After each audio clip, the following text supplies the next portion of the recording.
Fui yo, quien le arrancó a mi madre la estatuilla de la Virgen de las manos en su lecho de muerte. Fui yo. En aquel cuarto de hospital que olía a desinfectante y a final, con el pitido monótono de las máquinas como única música de fondo, fui yo quien la estrelló contra el suelo de baldosas frías.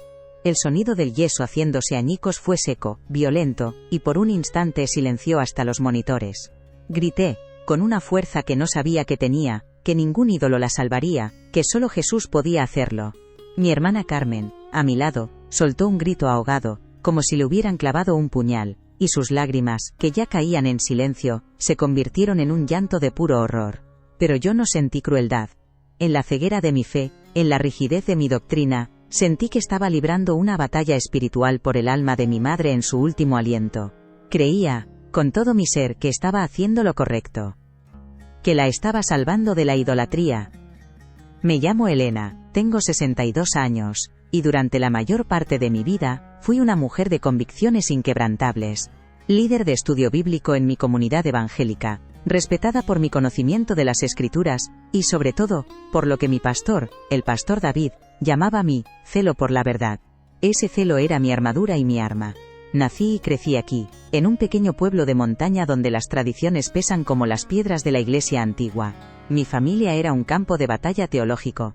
Mi madre, una mujer de fe sencilla y dulce, aferrada a su rosario y a sus santos, a su Virgen del Carmen, la patrona de los marineros, aunque ella jamás había visto el mar. Mi padre, un hombre bueno pero indiferente a todo lo que oliera a incienso o a sermón.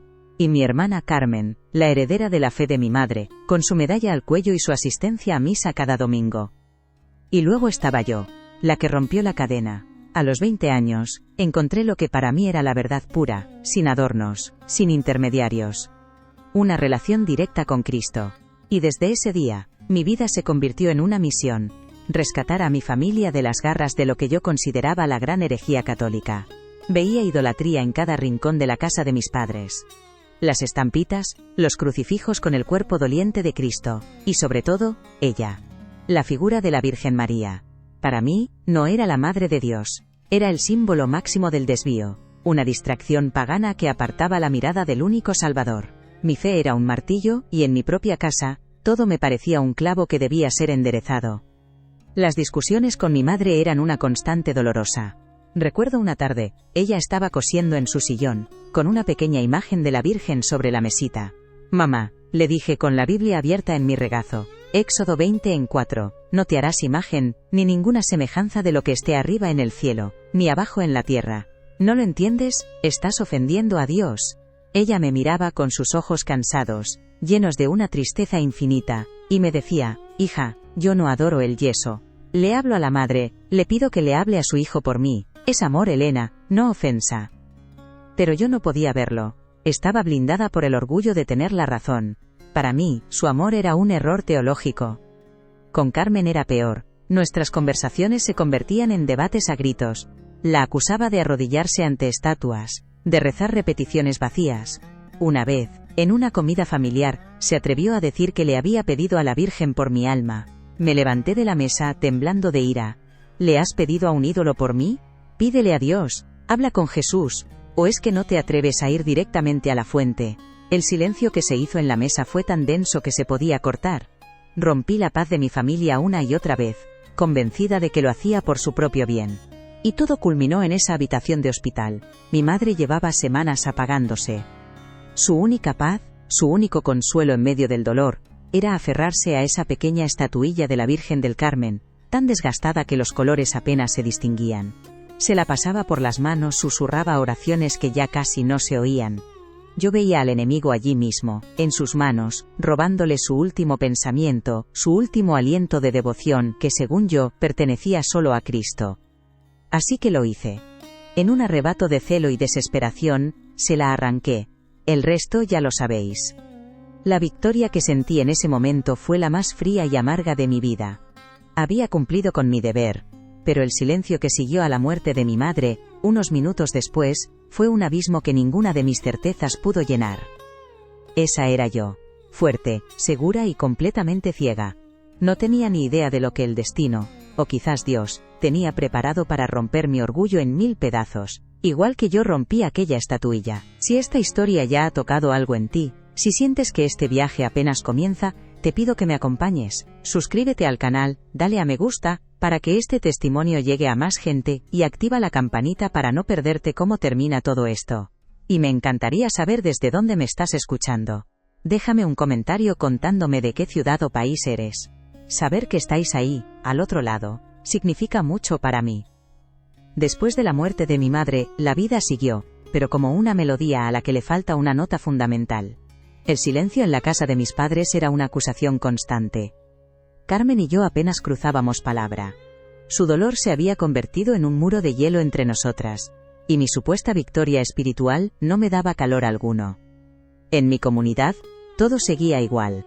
Seguía dirigiendo los estudios bíblicos, seguía orando con fervor en las reuniones, y el pastor David seguía poniendo mi integridad doctrinal como ejemplo para los demás. Pero por dentro, algo se había roto. La certeza que antes era mi roca, ahora tenía grietas por las que se colaba una duda fría y persistente. Intentaba acallarla con más versículos, con oraciones más largas, con un celo aún más encendido, pero era como echar agua en un cesto de mimbre. El vacío permanecía. Los meses pasaron en una especie de neblina autoimpuesta. Me aferraba a mi rutina como un náufrago a una tabla. Mi Biblia, mis reuniones de oración, mi servicio en la iglesia, eran los pilares que me mantenían en pie, o eso creía yo. Pero en la soledad de mi casa, por las noches, la imagen de la estatuilla haciéndose añicos volvía una y otra vez. Veía el rostro de mi madre, no con decepción, sino con una tristeza insondable. Y oía el grito ahogado de mi hermana, un sonido que se me clavaba en el alma. Me decía a mí misma que era el enemigo tratando de sembrar culpa, que había hecho lo correcto. Pero la paz no llegaba. ¿Cómo podía ser que hacer la voluntad de Dios se sintiera tan parecido a la desolación? La noche que todo cambió era una de esas noches de finales de otoño en las que el cielo parece querer desplomarse sobre la tierra. Había una reunión de oración en una casa a las afueras del pueblo, en lo alto de la montaña. La lluvia empezó como un susurro, pero para cuando salimos, se había convertido en un diluvio furioso. El viento aullaba entre los pinos y los relámpagos iluminaban la sierra con destellos fantasmales. Mis hermanos de la iglesia me ofrecieron esperar a que amainara, pero yo sentí una necesidad imperiosa de irme, de estar sola. La oración de esa noche, centrada en el juicio y la necesidad de arrancar el pecado de raíz, me había dejado extrañamente inquieta, como si el sermón hubiera sido para mí. Subí a mi coche y emprendí el camino de vuelta. La carretera de montaña era una cinta negra y resbaladiza que serpenteaba entre la oscuridad. Los limpiaparabrisas luchaban una batalla perdida contra el torrente de agua que golpeaba el cristal. La visibilidad era casi nula. Y en esa cápsula de metal y cristal, aislada del mundo por la tormenta, la presa que contenía mi dolor finalmente reventó. Las lágrimas empezaron a brotar, calientes y amargas, mezclándose con la culpa que había intentado negar durante meses. Ya no era Elena, la líder fuerte, la guerrera de la fe. Era solo una hija que había herido a su madre en su lecho de muerte. Una hermana que había roto el corazón de la única hermana que tenía. «Señor», grité por encima del rugido de la tormenta, «¿por qué? Hice lo que creía que era tu voluntad. Luché contra la idolatría como me enseñaste. ¿Por qué me siento así? ¿Por qué este vacío? ¿Por qué este silencio tuyo?» Mis palabras eran un torbellino de rabia y desesperación. Golpeé el volante con el puño, cegada por las lágrimas y la lluvia. Y fue en ese instante de ceguera total, en una curva cerrada que conocía de memoria, cuando las ruedas del coche perdieron el contacto con el asfalto. Todo sucedió en una fracción de segundo que se sintió como una eternidad. El coche derrapó, girando sobre sí mismo. Sentí un golpe violento, el sonido de metal retorciéndose y de cristales estallando. Luego, la horrible sensación de caída libre, un vuelco en el estómago que te roba el aliento. El coche no cayó mucho, pero se detuvo con una sacudida brutal que me lanzó contra el cinturón de seguridad, dejándome sin aire. Cuando pude abrir los ojos, el mundo estaba inclinado en un ángulo imposible. El coche se había salido de la carretera y estaba encajado en el borde de un terraplén, con la parte delantera colgando sobre un barranco profundo. Podía oír el crujido del metal bajo la tensión, y muy abajo, el rugido del río crecido por la lluvia. El pánico me heló la sangre. Estaba atrapada. El motor se había parado. La lluvia seguía cayendo a cántaros. Intenté abrir la puerta pero estaba atascada. Un dolor agudo me recorría el brazo y el costado. Cogí mi móvil, pero la pantalla estaba rota, muerta. Estaba sola, herida, en medio de la nada, en una noche de tormenta, suspendida sobre el abismo. Y entonces hice lo único que sabía hacer, recurrí a mi fe, pero mi oración ya no era la de una teóloga segura de sí misma, era el grito animal de alguien que se enfrenta a la muerte. Jesús, Jesús, ayúdame. No me dejes morir así, sálvame. Pero la respuesta fue el silencio. Un silencio más profundo y aterrador que el de la habitación del hospital. No sentí ninguna paz, ninguna presencia reconfortante. Solo el frío del metal, el dolor de mis heridas y el sonido del coche crujiendo, amenazando con ceder en cualquier momento.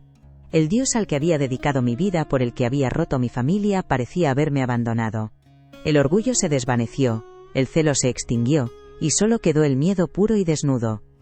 El miedo a morir sola en la oscuridad, no como una mártir de la fe, sino como una mujer tonta y soberbia que se había perdido en su propio laberinto de certezas. Estaba en el punto más bajo de mi vida, colgando literalmente de un hilo, y mi fe por primera vez no tenía ninguna respuesta.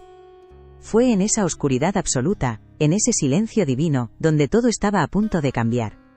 Si sientes el peso de este momento conmigo, si tu corazón late un poco más fuerte, te pido que me lo hagas saber con un me gusta, y que actives la campanita, porque lo que ocurrió a continuación desafía toda lógica, y fue el verdadero comienzo de mi historia. El metal gemía bajo mi peso, un lamento largo y agudo que se mezclaba con el aullido del viento.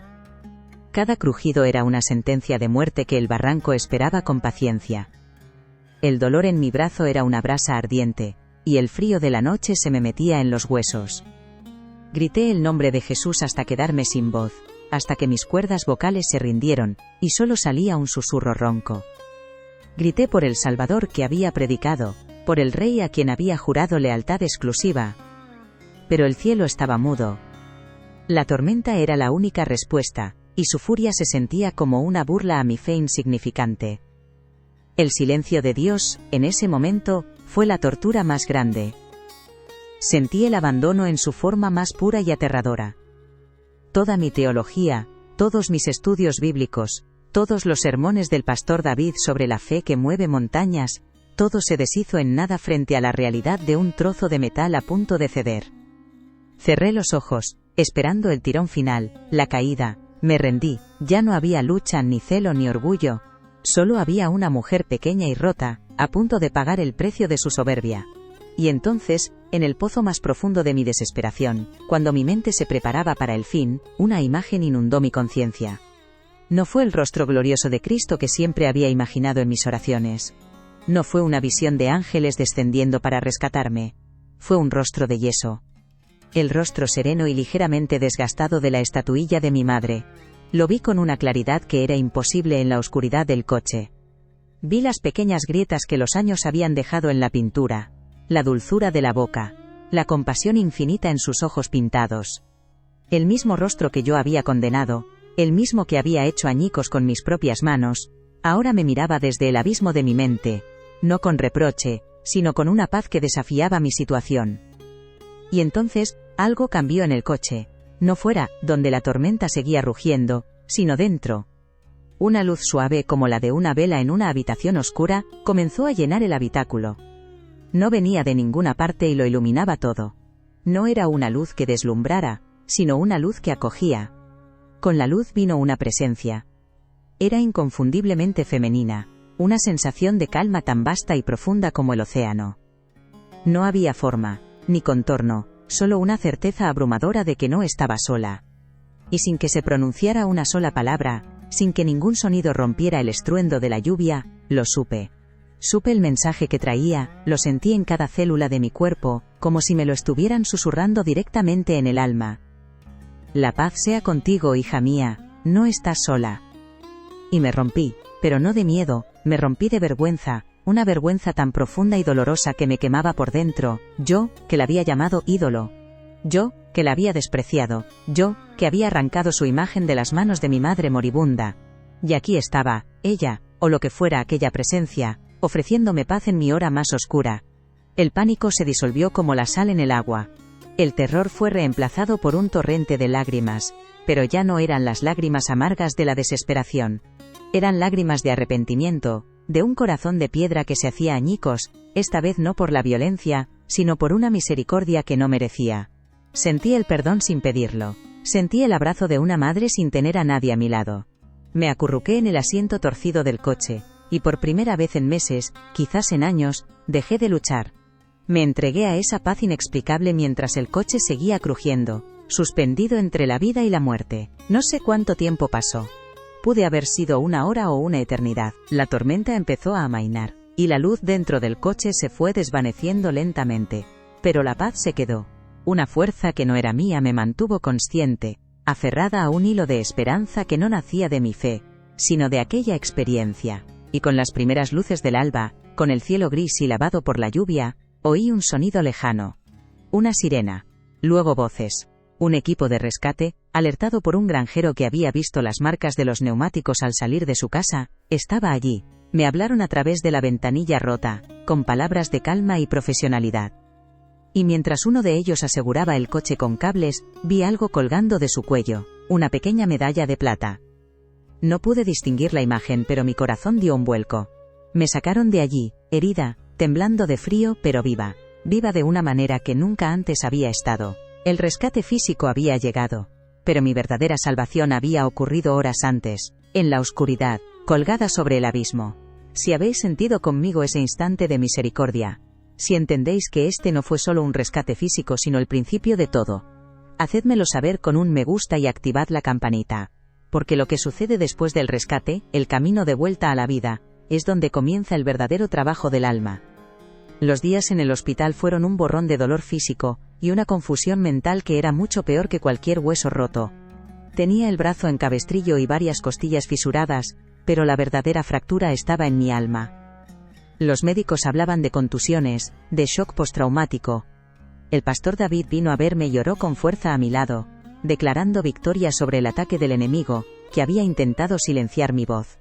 Todos a mi alrededor tenían una explicación lógica o teológica para lo que había pasado, y yo intentaba con todas mis fuerzas aferrarme a esas explicaciones.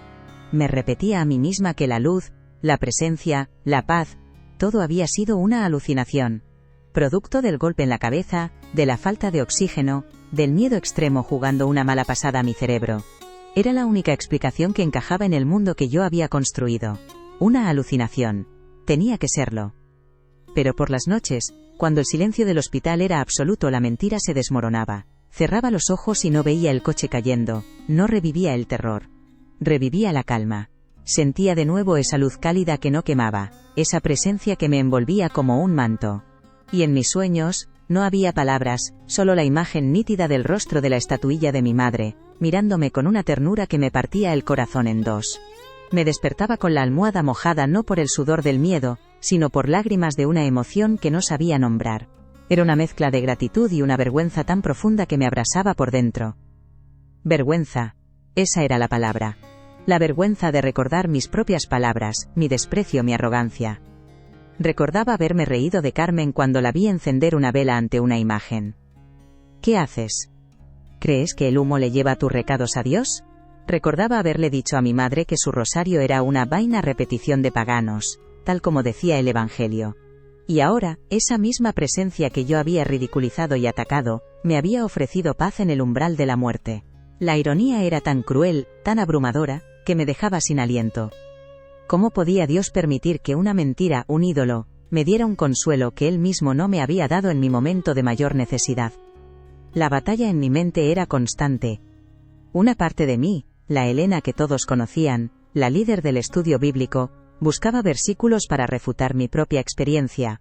Satanás se disfraza de ángel de luz, me decía. El corazón es engañoso.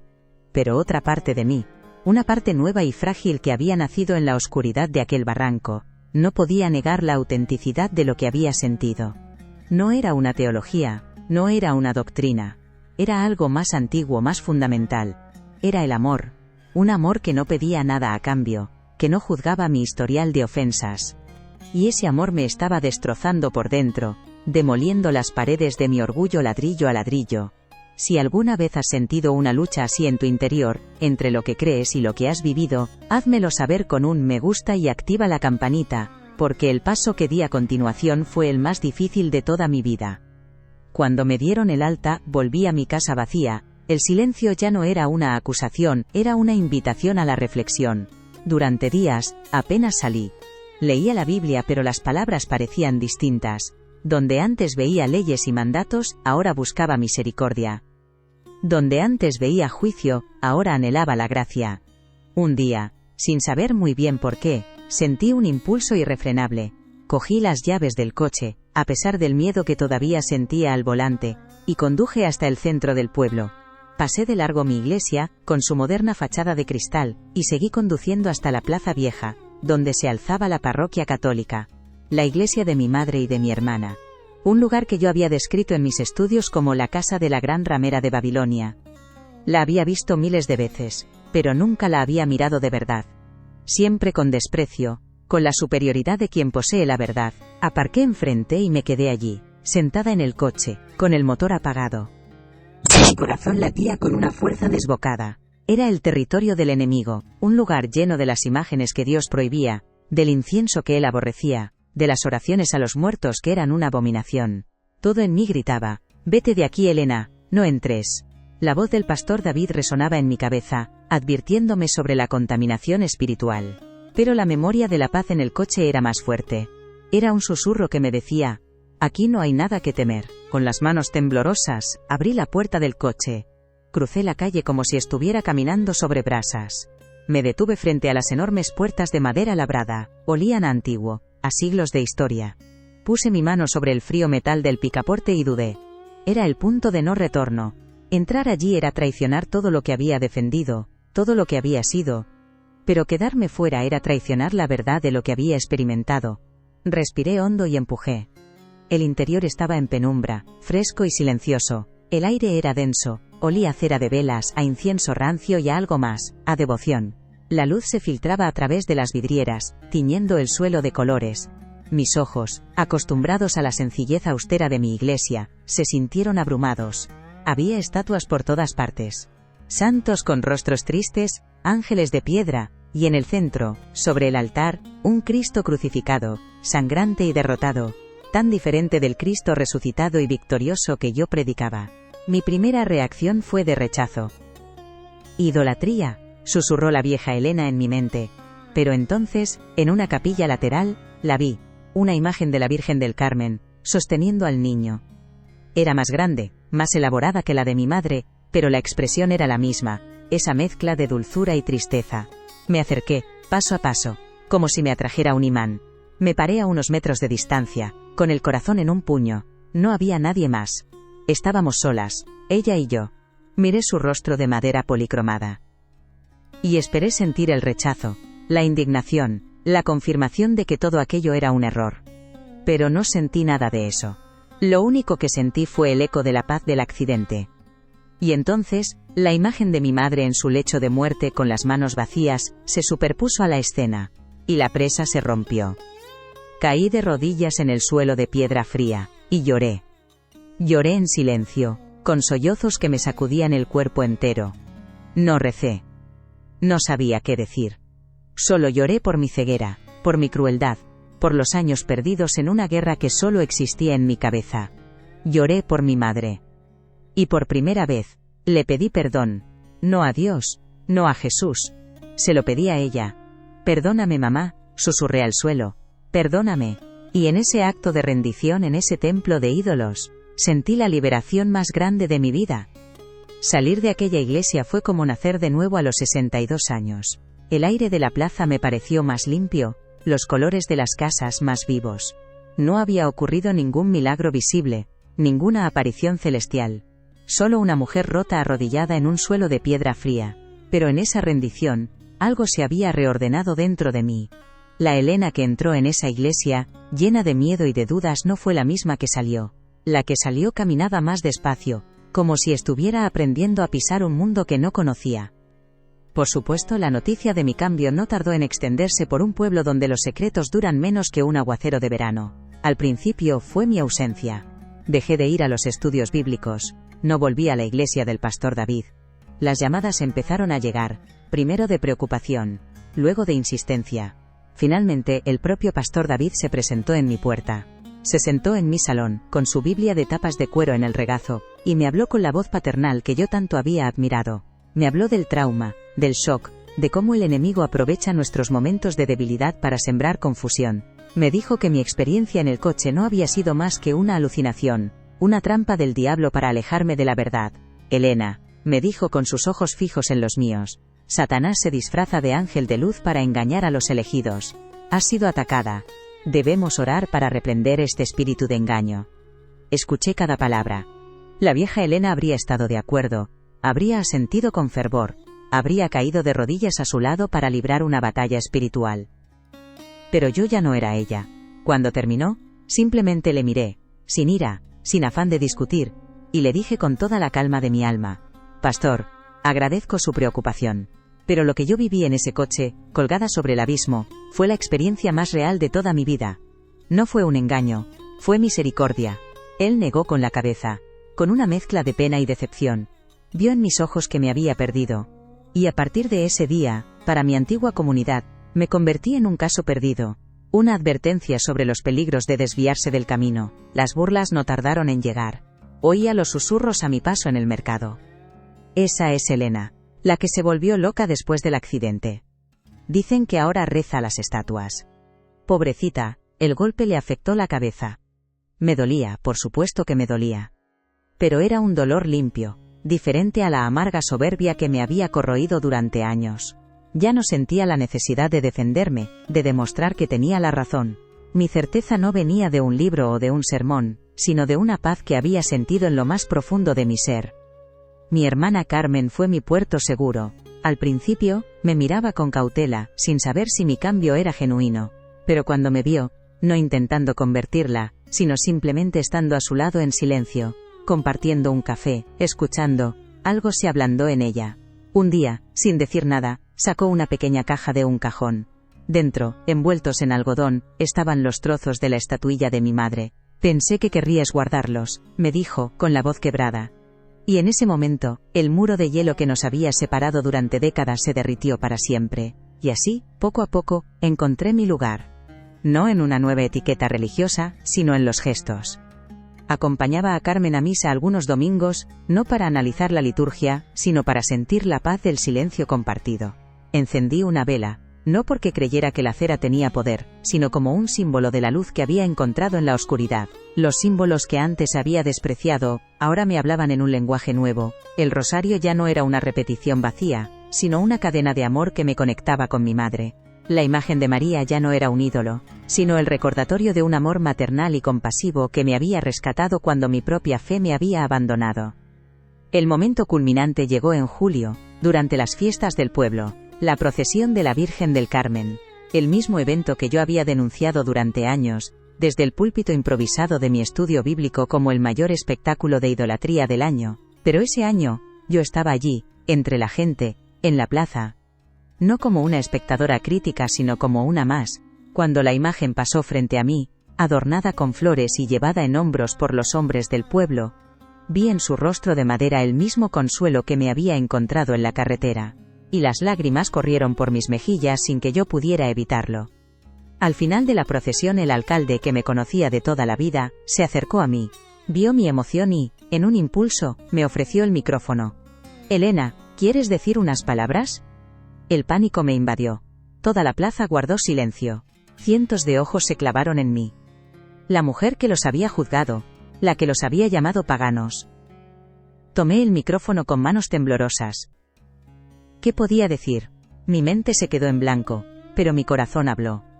Muchos de vosotros me conocéis, empecé, con la voz temblorosa. Sabéis quién he sido.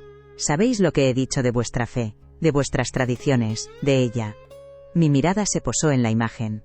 Yo era la que os juzgaba desde la seguridad de mi verdad, la que os llamaba idólatras. Fui yo la que, en un acto de orgullo ciego, le rompí a mi propia madre el consuelo de sus últimos días. Un murmullo recorrió la plaza. Creía que la estaba salvando. Pero la única que necesitaba ser salvada era yo. Salvada de mi propio odio, de mi corazón de piedra. Hice una pausa, tragando saliva. Hace unos meses, mi vida se rompió en 1000 pedazos, como la estatuilla de mi madre. Y en el fondo del pozo, en la oscuridad más absoluta, cuando grité y nadie respondió, aquello que yo había despreciado, me encontró. Una misericordia que no merecía, un amor que yo había rechazado, me levantó del suelo. Hoy no estoy aquí para dar un sermón. Solo para pediros perdón. Perdón por mi arrogancia, por mi ceguera, por cada vez que mi fe me sirvió para herir en lugar de para amar. Dejé el micrófono, y el silencio fue total. Y entonces, una mujer mayor en primera fila, a la que yo había criticado duramente en el pasado, empezó a aplaudir. Y luego otra. Y otra más. Y pronto, toda la plaza estaba aplaudiendo, no para mí, sino para algo más grande que todos nosotros. Carmen se abrió paso entre la gente y me abrazó, llorando. En ese abrazo, supe que estaba en casa. Mi viaje no había sido un cambio de religión, había sido un cambio de corazón. Había aprendido que la fe no es una fortaleza desde la que juzgar al mundo, sino un puente frágil, que construimos hacia los demás, hecho de humildad y misericordia. El verdadero milagro no fue sobrevivir a un accidente. El verdadero milagro fue que mi corazón de piedra aprendiera, por fin, a latir de nuevo. Si esta historia ha tocado tu corazón de alguna manera, si crees, como yo ahora, que la misericordia puede llegar a los lugares más inesperados, te pido que dejes un me gusta en este vídeo, y actives la campanita para que no te pierdas ningún testimonio. Y me gustaría pedirte algo especial. Si crees que la luz puede romper hasta la oscuridad más densa, deja una vela encendida en los comentarios. Un simple emoji de una vela, para que juntos llenemos este espacio de luz, y recordemos que nunca, nunca estamos solos. Gracias por escucharme.